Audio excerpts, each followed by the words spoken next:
Hello friends, हमारे YouTube channel university academy में एक बार आपका फिर से स्वागत है।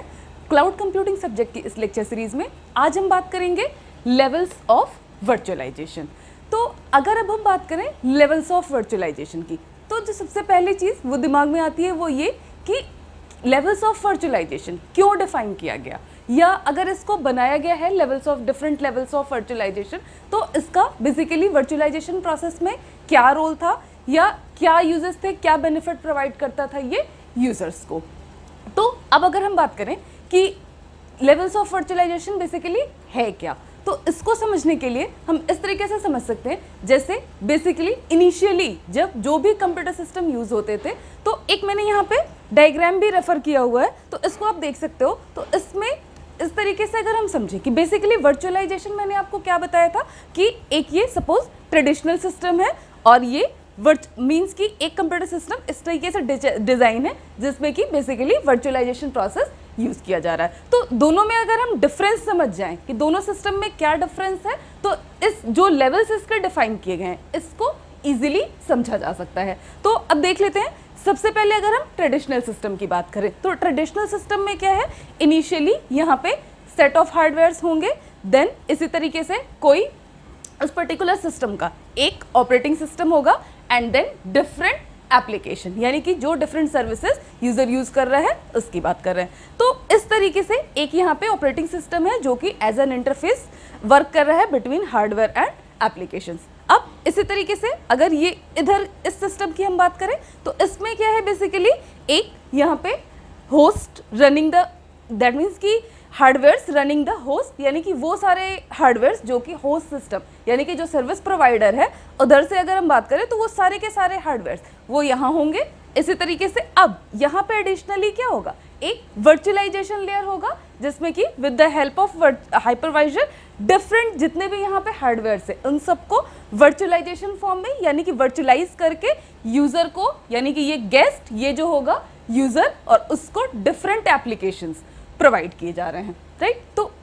अब अगर हम बात करें कि फिर ये लेवल्स ऑफ वर्चुअलाइजेशन ये कहाँ पे आया या इसका इस प्रोसेस में क्या रोल है, तो इसको अगर हम समझें तो इस तरीके से कि जो भी डिफरेंट हार्डवेयर्स हैं, मीन्स कि जो भी हार्डवेयर रिसोर्सेज हैं, अब with the help of virtualisation process, यानी कि वर्चुअलाइजेशन प्रोसेस यहाँ पे बेसिकली क्या कर रहा है, डिफरेंट रिसोर्सेज जितने के, यानी कि जो भी यहाँ पे हार्डवेयर रिसोर्सेज अवेलेबल हैं इन सब का एक वर्चुअलाइज्ड कॉपी यूजर को प्रोवाइड कर रहा है, यानी कि इन सब का वर्चुअल मशीन क्रिएट करके यूजर को सर्विसेज प्रोवाइड करा रहा है। तो ये जो वर्चुअलाइजेशन प्रोसेस है जिसमें कि इन सारे रिसोर्सेज को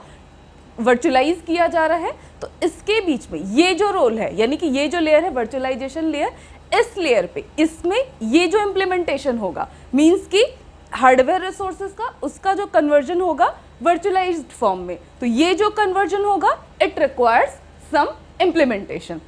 या कुछ मैकेनिज्म इसको चाहिए जिसकी हेल्प से ये क्या कर सकता है, डिफरेंट रिसोर्सेज को कन्वर्ट कर सकता है वर्चुअलाइज फॉर्म में। तो बेसिकली इस लेयर पे रिक्वायरमेंट होती है डिफरेंट लेवल्स की, यानी कि ये वो सारे मैकेनिज्म्स हो सकते हैं जिसकी हेल्प से डिफरेंट हार्डवेयर जो यहाँ अवेलेबल है, डिफरेंट रिसोर्सेज जो सर्विस प्रोवाइडर के पास अवेलेबल है, उसको कन्वर्ट किया जा सकता है वर्चुअलाइज्ड फॉर्म में और यूजर को सर्विसेज प्रोवाइड की जा सकती है। तो ये कंसेप्ट था कि लेवल्स ऑफ वर्चुअलाइजेशन, उसका क्या रिक्वायरमेंट था या लेवल्स जो डिफरेंट बनाए गए वो क्यों बनाए गए। अब अगर हम बात करें कि बेसिकली होते कितने लेवल्स हैं वर्चुअलाइजेशन प्रोसेस में, तो जैसे कि आपको यहाँ पे दिखाई पड़ रहा है, मैंने मेंशन कर रखा है, तो basically 5 levels of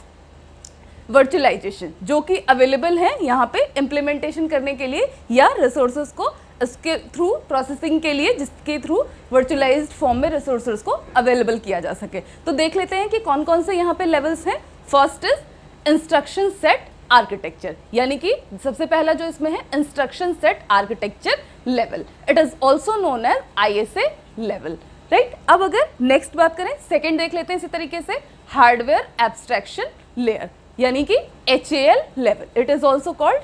HAL level. इसी तरीके से थर्ड देख लेते हैं operating system level, and fourth is library level,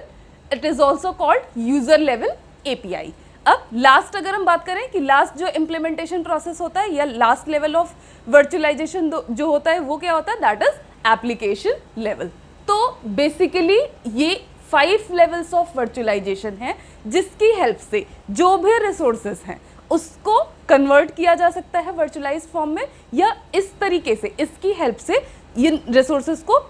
convert करके यूजर को सर्विसेज प्रोवाइड की जा सकती हैं। अब अगर हम बात करें कि ये जो डिफरेंट लेवल्स हैं एक्चुअली में इस इम्प्लीमेंटेशन लेवल या वर्चुअलाइजेशन लेवल्स जो भी हैं इसमें क्या क्या ऑपरेशंस होते हैं या किस तरीके से वो इंस्ट्रक्शंस प्रोसेस करते हैं यूजर को सर्विसेज प्रोवाइड करने के लिए, तो 1 बाय 1 यहाँ पे हम डिस्कस कर लेंगे कि हर एक लेवल में क्या ऑपरेशंस होते हैं, क्या इंस्ट्रक्शंस होते हैं। तो सबसे पहले इंस्ट्रक्शन सेट आर्किटेक्चर। अगर हम ISA लेवल की बात करें तो बेसिकली यहाँ पे देखिए मैंने 1 बाय 1 सारा मेंशन किया हुआ है। तो सबसे पहला ISA लेवल, तो ISA लेवल में डिफरेंट जो एक्टिविटीज परफॉर्म होती हैं वो मैंने यहाँ पे मेंशन कर रखी है। तो देख लेते हैं, there are basically these 3 activities are performed here. First is instruction set, second is emulator and third is mapping of instructions. तो इसकी अगर अब हम बात करें इंस्ट्रक्शन सेट, तो इंस्ट्रक्शन सेट क्या होता है,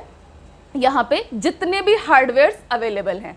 मीन्स कि जो होस्ट है या सर्विस प्रोवाइडर है उसके पास जितने भी हार्डवेयर्स अवेलेबल हैं, हर एक हार्डवेयर के पास उसका खुद का एक इंस्ट्रक्शन सेट होगा जो कि वो प्रोसेस करेगा, जो कि एज एन इंटरफेस काम करेगा हार्डवेयर एंड सॉफ्टवेयर के बीच में, यानी कि with the help of instruction ये कम्युनिकेट कर सकता है। अब जो भी इसकी अपर लेयर होगी वहां पे इंस्ट्रक्शंस को प्रोसेस कर सकता है, राइट। अब इसी तरीके से नेक्स्ट अगर हम बात करें तो नेक्स्ट एक यहाँ पे मैंने टर्म लिखा हुआ है एम्युलेटर। एम्युलेटर क्या करेगा, जो भी अब इंस्ट्रक्शंस यहाँ से प्रोसेस किए जा रहे हैं, मीन्स कि यहाँ पे जो सर्विस प्रोवाइडर है उसके पास जो भी हार्डवेयर्स हैं उसके थ्रू जितने भी इंस्ट्रक्शंस प्रोसेस किए जा रहे हैं वो with the help of emulator transfer होंगे इसकी अपर लेयर में। इसी तरीके से ये जो भी इंस्ट्रक्शन अगेन यहाँ पे ट्रांसफर करना चाहता है तो with the help of emulator ये ट्रांसफर कर सकता है यहाँ से इंस्ट्रक्शंस को, राइट। तो इस तरीके से एम्युलेटर बेसिकली क्या करेगा, it will work as an interpreter. तो वो क्या करेगा, जितने भी इंस्ट्रक्शन यहाँ से प्रोसेस हो रहे हैं और यहाँ से जितने भी इंस्ट्रक्शंस प्रोसेस हो रहे हैं रिसीव हो रहे हैं, तो वो यहाँ से ऊपर पहुँचा सकता है और इसी तरीके से ऊपर से यहाँ से नीचे, यानी कि इन दोनों को कम्युनिकेट कराने का काम करेगा वो एम्युलेटर करेगा, राइट। इसी तरह से नेक्स्ट एक्टिविटी की अगर हम बात करें तो मैपिंग ऑफ इंस्ट्रक्शन। तो मैपिंग ऑफ इंस्ट्रक्शन की बात करें तो इसका मतलब ये है कि जितने भी रिसोर्सेज हैं उसके जो भी इंस्ट्रक्शन, अभी हमने यहाँ पे बात किया कि ये जितने भी इंस्ट्रक्शंस प्रोसेस हो रहे हैं with the help of emulator उसको अपर लेयर यानी कि जो वर्चुअलाइजेशन लेयर है उससे कनेक्ट कराएंगे, उससे कम्युनिकेट कराएंगे, और जो भी यहाँ से अब रिसीव होगा मीन्स आफ्टर प्रोसेसिंग जो भी इंस्ट्रक्शंस रिसीव होंगे वो with the help of emulator means कि एक फॉर्म के इंस्ट्रक्शंस का मैपिंग यहाँ पे होगा दूसरे फॉर्म के इंस्ट्रक्शन में। तो इस तरीके से ये 3 एक्टिविटीज इसमें परफॉर्म की जाती हैं ISA आर्किटेक्चर या ISA लेवल ऑफ वर्चुअलाइजेशन में, राइट। अब नेक्स्ट अगर हम बात करें, next is hardware abstraction layer, HAL level. तो अगर अब हम HAL लेवल की बात करें तो ये है डिफरेंट एक्टिविटीज़। HAL में जो डिफरेंट एक्टिविटीज़ परफॉर्म होती हैं वो हम यहाँ पे देख लेते हैं, यहाँ पे मैंने मेंशन कर रखा है। तो सबसे पहली एक्टिविटी जो यहाँ पे परफॉर्म होती है HAL लेवल में, first is mapping of virtual resources with physical resources, यानी कि अब एक दूसरा टाइप का ये वर्चुअलाइजेशन लेवल है जिसमें कि अब इसमें अगर हम प्रोसेसिंग की बात करें तो किस फॉर्म में प्रोसेसिंग होगा। तो सबसे पहली एक्टिविटी जो यहाँ पे होगी that is mapping of virtual resources with physical resources, यानी कि मैपिंग किया जाएगा in between physical and virtual resources, यानी कि यहाँ पे जो भी हार्डवेयर रिसोर्सेज यानी कि फिजिकल रिसोर्सेज अवेलेबल है उन सब का mapping with the help of virtualisation layer, यहाँ पे वर्चुअल रिसोर्सेज उस पर मैपिंग किया जाएगा और उन सब का एक वर्चुअल मशीन क्रिएट किया जाएगा। तो एक तो ये हो गया कि एक ऑपरेशन ये परफॉर्म होगा। अब नेक्स्ट अगर हम बात करें तो नेक्स्ट जो यहाँ पे है, नेक्स्ट इसमें क्या इंस्ट्रक्शन प्रोसेस होगा, that is distinguishing between privileged and non privileged instruction. अब अगर हम बात करें कि ये प्रिविलेज्ड और नॉन प्रिविलेज्ड ये क्या इंस्ट्रक्शंस होते हैं, या इसका क्या मतलब होता है? तो प्रिविलेज्ड की अगर हम बात करें तो प्रिविलेज्ड इंस्ट्रक्शन वो इंस्ट्रक्शन जो सिंपली किसी सिस्टम का यूज करके मींस उसका प्रोसेसिंग इजीली किया जा सके। और इसी तरीके से अगर नॉन प्रिविलेज्ड की बात करते हैं तो वो instruction which require some modification for processing. तो होगा क्या कि इस वाले में अभी जैसे हमने देखा कि इंस्ट्रक्शन सेट आर्किटेक्चर में क्या हो रहा था, जितने भी रिसोर्सेज अवेलेबल हैं वो सब कुछ इंस्ट्रक्शंस प्रोसेस कर रहे थे अपर लेवल को। बट अब इस वाले की बात करें, अगर हम हार्डवेयर लेवल एब्स्ट्रैक्शन लेयर की बात करें तो इसमें बेसिकली क्या होगा, जो भी इंस्ट्रक्शन उसका मीन्स कि अगर कोई भी रिसोर्सेज है, सपोज अगर there are 1000 number of resources, तो उन सब का इंस्ट्रक्शन सेट प्रोसेस करना इतना ईजी नहीं होगा। तो इसके लिए हम क्या कर सकते हैं, अब उस इंस्ट्रक्शंस को डिवाइड कर सकते हैं या कैटेगराइज कर सकते हैं किसी फॉर्म में, जिससे कि उसका प्रोसेसिंग ईजी हो जाए। तो उसको अब हम कैटेगराइज कर लेते हैं प्रिविलेज्ड और नॉन प्रिविलेज्ड के फॉर्म में। मींस ऐसे इंस्ट्रक्शन जो कि डायरेक्टली एग्जीक्यूट किए जा सकते हैं और कुछ ऐसे इंस्ट्रक्शन जो कि थ्रू सम मॉडिफिकेशन उसको प्रोसेस किया जा सके। वो डिसीजन होगा हाइपरवाइजर के थ्रू, वो डिसाइड करेगा कि अकॉर्डिंगली क्या एक्शंस यहाँ पे परफॉर्म करने हैं। तो जो भी इंस्ट्रक्शन यहाँ से प्रोसेस होगा उसको डिवाइड करेंगे 2 पार्ट्स में, प्रिविलेज्ड एंड नॉन प्रिविलेज्ड में। अब प्रिविलेज्ड वाले क्या होंगे, वो डायरेक्टली वहाँ पे एग्जीक्यूट हो जाएंगे और नॉन प्रिविलेज्ड इसको ट्रांसफर किया जाएगा हाइपरवाइजर के पास, जो कि अकॉर्डिंगली यहाँ पे डिसीजन लेगा कि आगे क्या एक्टिविटीज परफॉर्म करनी है। मीन्स अगर कुछ चेंज करना है तो वो चेंज भी कर सकता है, और अगर डायरेक्टली अब अगर एग्जीक्यूट कर सकता है तो वो एग्जीक्यूशन वहाँ पे परफॉर्म हो जाएगा। तो इस तरीके से ये बेसिकली 2 टाइप की एक्टिविटीज ये परफॉर्म होती है HAL एब्स्ट्रैक्शन लेयर, राइट। अब नेक्स्ट अगर हम बात करें इसमें अगर देख लेते हैं थर्ड क्या है, ऑपरेटिंग सिस्टम लेवल। अब अगर ऑपरेटिंग सिस्टम लेवल की बात करें तो इसमें हम देख लेते हैं कि क्या क्या ऑपरेशंस परफॉर्म होते हैं। तो बेसिकली ये है 3rd number operating system level. तो first is sharing of hardware along with OS। तो इसमें अब क्या होगा, बेसिकली अभी तो क्या हो रहा था, जितने भी हार्डवेयर फर्स्ट वाले में वो डायरेक्टली यहाँ पे इंस्ट्रक्शन सेट प्रोसेस कर रहे थे, दूसरे वाले में हमने क्या किया, उन्हीं इंस्ट्रक्शंस को ग्रुप कर दिया। यानी कि इसका प्रॉब्लम ये था कि जितने भी इंस्ट्रक्शंस थे it will take too much of time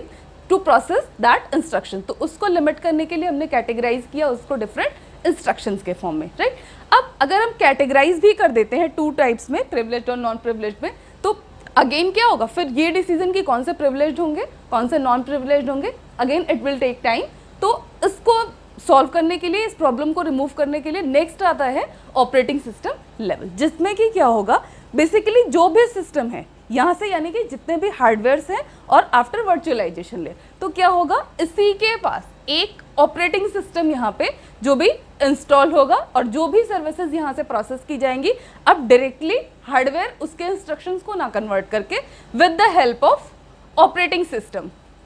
यहाँ से with the help of operating system different services उनको प्रोसेस किया जाएगा, so that user easily in services को एक्सेस कर सके। इसमें फर्स्ट क्या है, sharing of hardware along with OS, यानी कि जो भी हार्डवेयर अब शेयर किया जाएगा उसका एक मींस OS के थ्रू, उसके हार्डवेयर जो भी रिसोर्सेज उसकी सर्विसेज OS के थ्रू प्रोसेस की जाएगी। इसी तरीके से नेक्स्ट है वर्चुअलाइजेशन लेयर, यानी कि ये जो सर्विसेज ट्रांसफर होंगी वो क्या होंगी, with the help of virtualisation उसको ट्रांसफर किया जाएगा। अब इसी तरीके से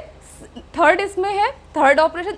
एक यहाँ पे बेसिक रिक्वायरमेंट है एक्चुअली, तो इसमें ये कंडीशन होती है कि सेम फैमिली OS, यानी कि जितने भी सिस्टम अब यहाँ पे यूज हो रहे हैं उन सब पे जो भी ऑपरेटिंग सिस्टम इंस्टॉल होगा वो सेम फैमिली का होना चाहिए, दैट मीन्स कि सेम टाइप का होगा और उसी की सर्विसेज को ये यूजर को प्रोसेस कर सकता है, राइट। तो यानी कि जैसे अगर विंडोज इंस्टॉल किया गया है तो विंडोज की ही सर्विसेज को यूज करेगा, या अगर लिनक्स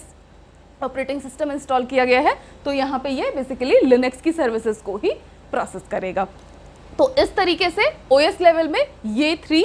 बेसिकली ये 3 टाइप के इंस्ट्रक्शंस ये प्रोसेस होते हैं, यानी कि हार्डवेयर को OS के रेफरेंस में प्रोसेस करते हैं with the help of virtualisation layer, and एक कंडीशन होती है यहाँ पे कि सेम फैमिली OS, यानी कि जो भी OS यहाँ पे इंस्टॉल होगा वो सेम होगा उसमें इसकी, जिससे कि सर्विसेज वो यूजर्स के को जो भी सर्विसेज प्रोवाइड की जा रही है वो सेम रहे, राइट। तो इस तरीके से थर्ड ये कंप्लीट हो गया ऑपरेटिंग सिस्टम लेवल।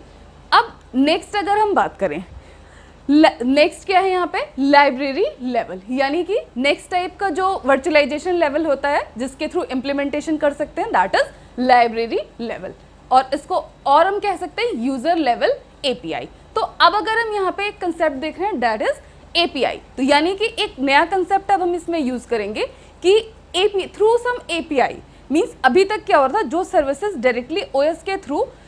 सेंड की जा रही हैं यूजर को, यानी जो प्रोवाइड की जा रही हैं, इट रिक्वायर्स कि जो ओएस हो वो सेम फैमिली का हो, तभी सर्विसेज उसको प्रोवाइड की जा सकती हैं। तो इस प्रॉब्लम को रिमूव करने के लिए नेक्स्ट हम यूज कर सकते हैं यूजर लेवल एपीआई, जिससे क्या बेनिफिट होगा कि जो भी सर्विसेज है, अब गेस्ट कंप्यूटर जो भी है, यानी कि यूजर का कंप्यूटर जो भी है, उस पर कोई अदर ओएस भी अगर इंस्टॉल है तो through some mechanism through some tool वो उन सर्विसेज को यूज कर सकता है। तो ये रोल प्ले करेंगे यहाँ पे एपीआईज, यानी कि एपीआईज के थ्रू वो डिफरेंट ओएस भी उस पर्टिकुलर जो प्रीवियसली डिजाइंड ओएस है जो कि होस्ट कंप्यूटर का है, उसकी सर्विसेज को एक्सेस कर पाएगा। तो इसमें देख लेते हैं कि क्या क्या एक्टिविटीज इसमें होती हैं। तो ये है अगर फोर्थ, तो इसमें देख लेते हैं first is use of APIs, right. तो एक ये तो मैंने यहाँ पे अभी आपको बताया कि एपीआईज इसमें यूज करेंगे, ठीक है, जिसकी हेल्प से सर्विसेज को प्रोसेस कर सकते हैं। Next is use of library interfaces to provide an emulator, right. तो अगेन इसमें एक कंसेप्ट आएगा एम्यूलेटर का, जो कि एज अ टूल वर्क करेगा, मीन्स कि जो भी अब नेक्स्ट गेस्ट ऑपरेटिंग सिस्टम जो होगा वहां से जो भी सर्विसेज यूज की जा रही हैं with the help of this emulator, वो इस पर्टिकुलर होस्ट की ओएस की सर्विसेज को यहाँ से यूज कर सकता है, राइट। तो बेसिकली ये क्या करेगा, with the help of this emulator या दिस टूल, यूजर क्या कर सकता है, इस ओएस की सर्विसेज को एक्सेस कर सकता है, उसको एज पर नीड यूज कर सकता है। तो ये कंसेप्ट था लाइब्रेरी लेवल एपीआई, या इस तरीके से मींस लाइब्रेरी लेवल की बात करें तो इस तरीके से, या टू ऑपरेशंस के साथ ये इम्प्लीमेंटेशन लेवल ये एग्जीक्यूट किया जाता है, और इस तरीके से यूजर डेटा को प्रोसेस कर सकता है या रिसोर्सेज को, सर्विसेज को यूज कर सकता है, राइट। अब लास्ट जो है इसमें दैट इज एप्लीकेशन लेवल। तो अब अगर हम एप्लीकेशन लेवल की बात करें तो एप्लीकेशन लेवल में क्या होगा, अभी जैसे यहाँ पे हमने देखा प्रीवियस वाले में क्या हो रहा है, लाइब्रेरी लेवल मीन्स कि हर एक सर्विस को यूज करने के लिए it requires some tool, means with the help of emulator ही वो सर्विसेज को यूज कर पाएगा। तो इसको रिमूव करने के लिए नेक्स्ट जो डिजाइन किया जाता है, नेक्स्ट इम्प्लीमेंटेशन लेवल है दैट इज एप्लीकेशन लेवल। तो इसमें बेसिकली क्या करते हैं, different small applications are group together और एक सिंगल एप्लीकेशन फॉर्म किया जाता है, और with the help of this application user को सर्विसेज प्रोवाइड की जाती हैं, जिससे कि ये बार बार वहां पे उसको टूल प्रोवाइड करने की जरूरत नहीं पड़ेगी। सिंपली एक एप्लीकेशन डिजाइन किया जाएगा और उस एप्लीकेशन को यूजर अपने सिस्टम पे इंस्टॉल करके उसकी सर्विसेज का बेनिफिट ले सकता है। देख लेते हैं कि इसमें क्या क्या चीजें होती हैं। First is virtual machines run as application, means कि जो भी वर्चुअल मशीन्स डिजाइन की जाती हैं उसको एज एन एप्लीकेशन यूजर को प्रोवाइड किया जा सकता है। दैट इज मीन्स कि जितनी सर्विसेज जैसे सैस की जितनी भी सर्विसेज होती हैं वो एज एन एप्लीकेशन ही यूजर को प्रोवाइड की जाती है। तो इस तरीके से virtual machine basically as an application user के सिस्टम पे रन करेगा, और किसकी हेल्प से, with the help of virtualisation layer, यानी कि वर्चुअलाइजेशन लेयर एक रोल प्ले करेगा जिसकी हेल्प से ये सर्विसेज यूजर को प्रोवाइड की जाएंगी। And last is separate virtual environments, यानी कि अब जो भी ये एनवायरनमेंट है गेस्ट का और होस्ट का, it can be of different type, तब भी सर्विसेज यहाँ पे यूज कर सकता है यूजर,